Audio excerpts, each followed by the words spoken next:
Halo guys, di video kali ini Mimin akan melanjutkan spoiler Battle Truk Defense 5 episode 151.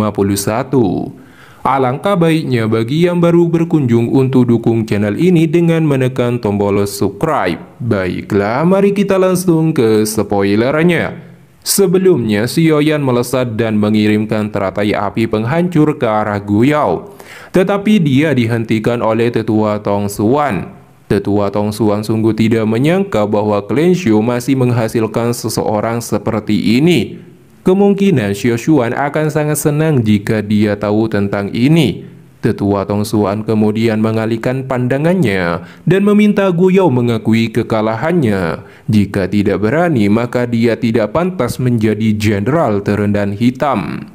Guyao dengan berat hati akhirnya mengakui kekalahannya terhadap Sioyan di depan publik. Ling Kuan, Yang Hao, dan Lin Shu beserta anggota klan Gu mendengar ini tidak menyangka. Setelah itu Sun Er bertanya keadaan Sioyan dengan wajah khawatir dan mengusap darah di sudut mulutnya. Sioyan berkata tidak apa-apa setelah beristirahat. Sun Er mengepalkan tangannya dan kemudian melayang di alun-alun. Tatapan tajam tertuju pada Guyao. Masalah hari ini belum berakhir. Guyao, lebih baik kamu tidak mendarah di tanganku. Jika tidak, aku pasti akan membiarkanmu merasakan perasaan ini. Penantua Tong Xuan berkata bahwa dengan kejeniusan dan status Sun Er, masalah Sioyan ini tidak mengherankan akan terjadi. Jika tidak membuktikan kekuatannya, akan sangat sulit bagi Sioyan diterima oleh klan Gu.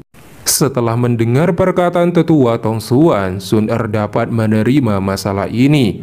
Lalu upacara kedewasaan selanjutnya adalah Gu Sun Er. Dia naik ke atas piringan cakram bintang dan mulai evaluasi garis keturunan.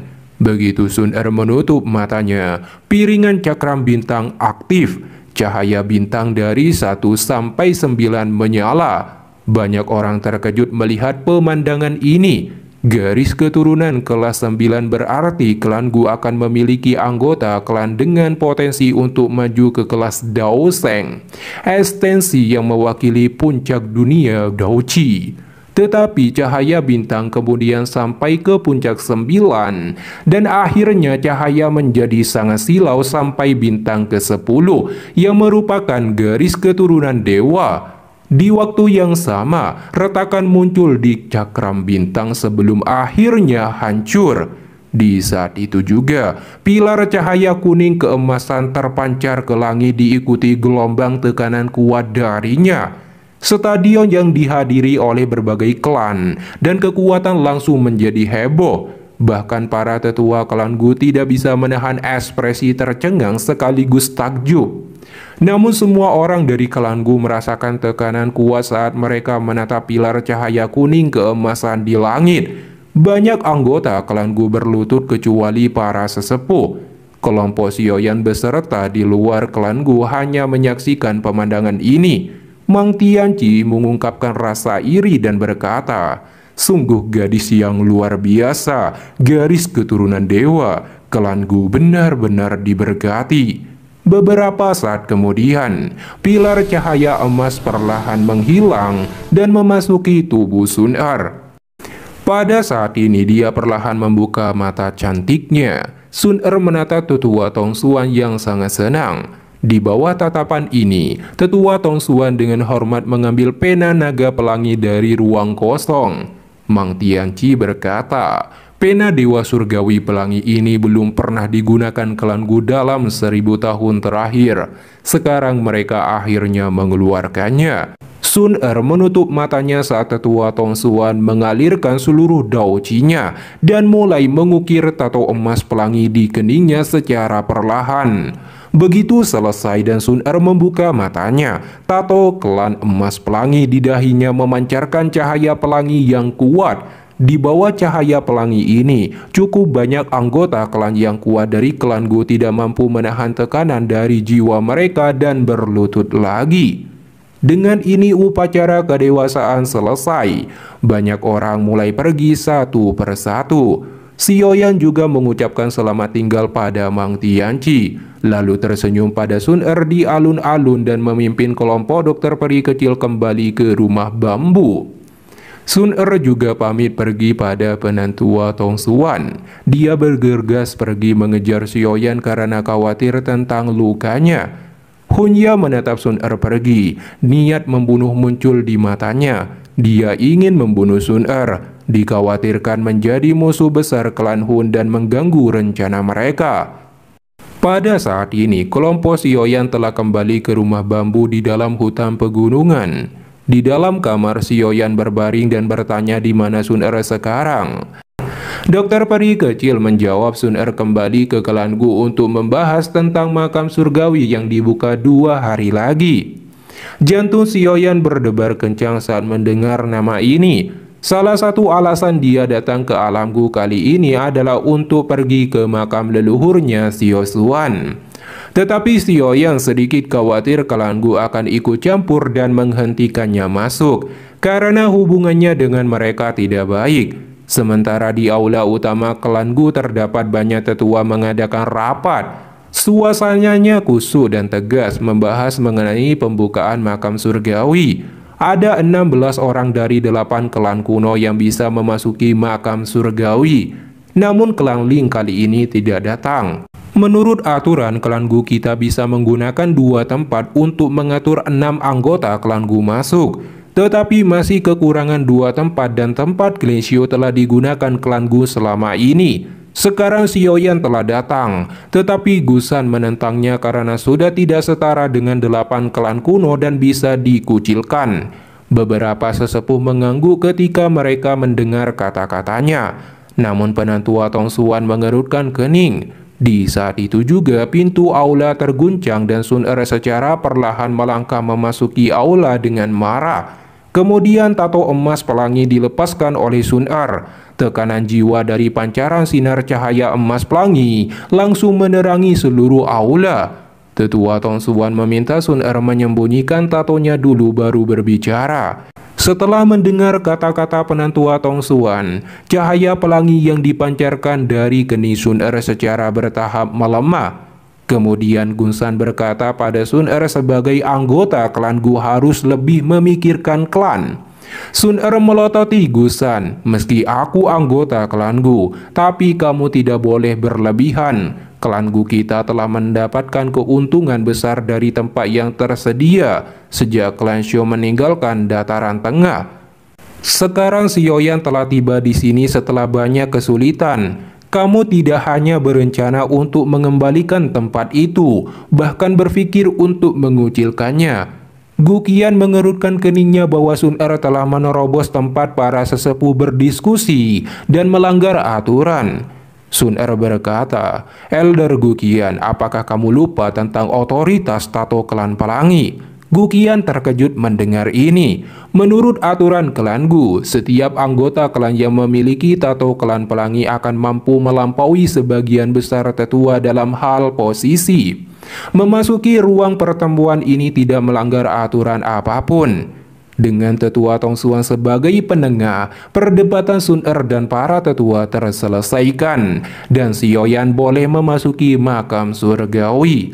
Kemudian Sun Er pergi setelah mendapatkan hak untuk Sioyan. Setelah Sun Er pergi, Gusan masih mengeluh karena di sana ada makam Xiao Xuan dan anggota klan Gu belum bisa memasukinya. Penantua Tong Xuan memperingatkannya agar tidak memiliki pemikiran tentang makam Xiao Xuan, mengingat kemampuan sucinya saat itu. Jika dia tidak ingin orang lain memasuki makamnya, bahkan kepala klan tidak akan memiliki peluang 50% untuk berhasil jika dia mencoba untuk masuk. Kemudian para sesepuh pergi meninggalkan aula, menyisakan Tong Xuan duduk di dalamnya. Dia berkata bagaimana pemimpin klan dan yang lainnya memandang Sioyan. Segera celah ruang terbelah. Seorang pria berjubah abu-abu keluar dan menjawab Sioyan akan menjadi besar. Tetua Tong Xuan terkesima. Dia jelas mengerti tidak mudah untuk membuat orang tua ini untuk mengucapkan kata-kata ini. Tong Xuan bertanya bagaimana dengan kunci Gio Kaisar kuno Tausi. Tidak perlu khawatir, ini akan diselesaikan, Patwa itu menjawab. Sementara di sebuah pegunungan, Sioyan bisa merasakan tubuhnya telah sembuh setelah tubuh fisiknya mengalami penepaan kekuatan darah naga pionik. Kemampuannya untuk pulih bahkan tidak perlu dikatakan.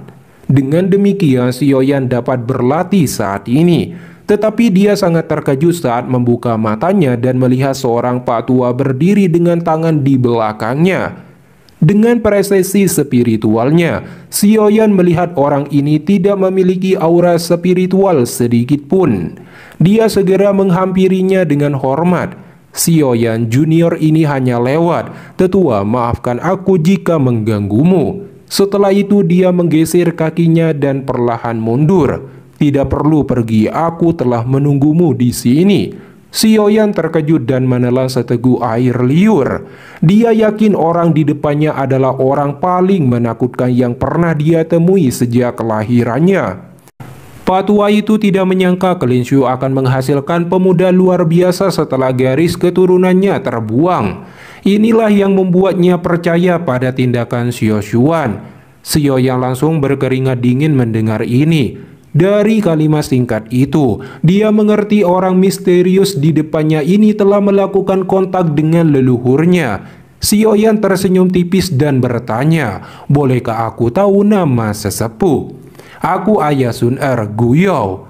Sioyan dipenuhi keterkejutan mendengar ini. Dia telah mendengar Sun Er menyebutkan ayahnya adalah kepala klan Gu dan keberadaan puncak sejati di dunia ini. Sekarang telah muncul di depannya dengan penampilan yang sangat biasa. Sioyan kemudian bertanya ada urusan apa mencarinya. Guyou berkata ini terkait hubungan Sioyan dan Sun Er. Sioyan bertanya apakah Guyou tidak setuju Sun Er bersama dengannya. Guyou berkata bukan itu dan tidak akan ikut campur, apalagi dengan garis keturunan dewa yang dimiliki Sun Er. Tujuan Guyou adalah meminta Sioyan agar jangan melakukan hubungan intim sebelum Sun Er mencapai ranah Dao Sheng, karena saat ini garis keturunannya belum stabil. Tujuan lain adalah kunci Gio Kaisar kuno Tausi di tangan Sioyan. Guyou kemudian menceritakan sebelum Dewa kuno Tausi meninggal, dia meninggalkan reruntuhan rahasia untuk menerobos Daodi di dalamnya. Tetapi belum ada seorang pun yang menemukan reruntuhan Daodi sampai sekarang. Pada akhirnya pertempuran akbar antara 8 klan kuno dan beberapa faksi super pecah. Mereka akhirnya mendapatkan kunci untuk memasuki reruntuhan Daodi. Awalnya kunci itu terpecah menjadi 3 bagian, tetapi setelah mengalami serangkaian pertempuran yang menyedihkan itu terbagi menjadi 8. Secara kebetulan mereka diperoleh oleh 8 klan kuno saat itu. Pecahan di tanganmu adalah salah satunya. Alasan ayah Sioyan ditangkap adalah Gio Kaisar kuno Dewa Tausi. Klan Hun selalu menjadi klan paling aneh dan misterius di antara 8 klan kuno. Saat itu klan Gu dan Kleinshu telah bergandengan tangan untuk mengalahkan klan Hun, tetapi berakhir terbalik. Sampai di mana Xioshuan menjadi kepala klan Shu dan akhirnya dikeroyok sampai mati oleh klan Hun. Oleh karena itu, jika klan Hun mendapatkan ke-8 pecahan kunci Gio Kaisar kuno Dewa Tausi, benua Daoji akan mengalami bahaya yang tak terbayangkan. Pada saat ini, Sioyan mulai berpikir tentang menara penyempurnaan Qi di Akademi Jianan. Di bawah lava pasti tersembunyi reruntuhan Daodi. Setelah itu Sioyan bertanya niat Guyou. Guyou berkata para tetua klan Gu ingin Sioyan menyerahkan kunci Gio Kaisar Dewa kuno Tausi untuk diamankan. Tetapi dia menyadari Sioyan pasti menolaknya. Apalagi benda tersebut terhubung dengan jejak spiritual ayahnya untuk mengetahui keadaannya. Oleh karena itu Guyou akan membahas masalah ini setelah Sioyan keluar dari makam abadi. Sebelum pergi, Guyou meminta Sioyan untuk jangan melewati garis batas pada Sun Er dan menjaga kunci Gio Kaisar Dewa kuno Tausi. Kemudian Sioyan bertemu dengan Sun Er lagi. Dia bertanya bagaimana keadaannya. Sioyan berkata hanya membahas beberapa tentang Clan Shou. Ayah Sun Er tidak mempermasalahkan hubungan mereka berdua. Sun Er sangat senang mendengar ini. Dia kemudian menjelaskan makam surgawi dibagi menjadi 3 tingkat. Wilayah pertama diisi dengan tubuh energi Daozun bintang 3 atau lebih lemah dan tidak sulit dihadapi. Wilayah kedua berada di antara Daozun bintang 3 hingga 8. Mereka cukup merepotkan untuk ditangani. Adapun tingkat ketiga diisi dengan praktisi puncak kelas Daozun. Bahkan beberapa ahli yang telah mencapai kelas Bangseng jarang ada yang berani menerobos.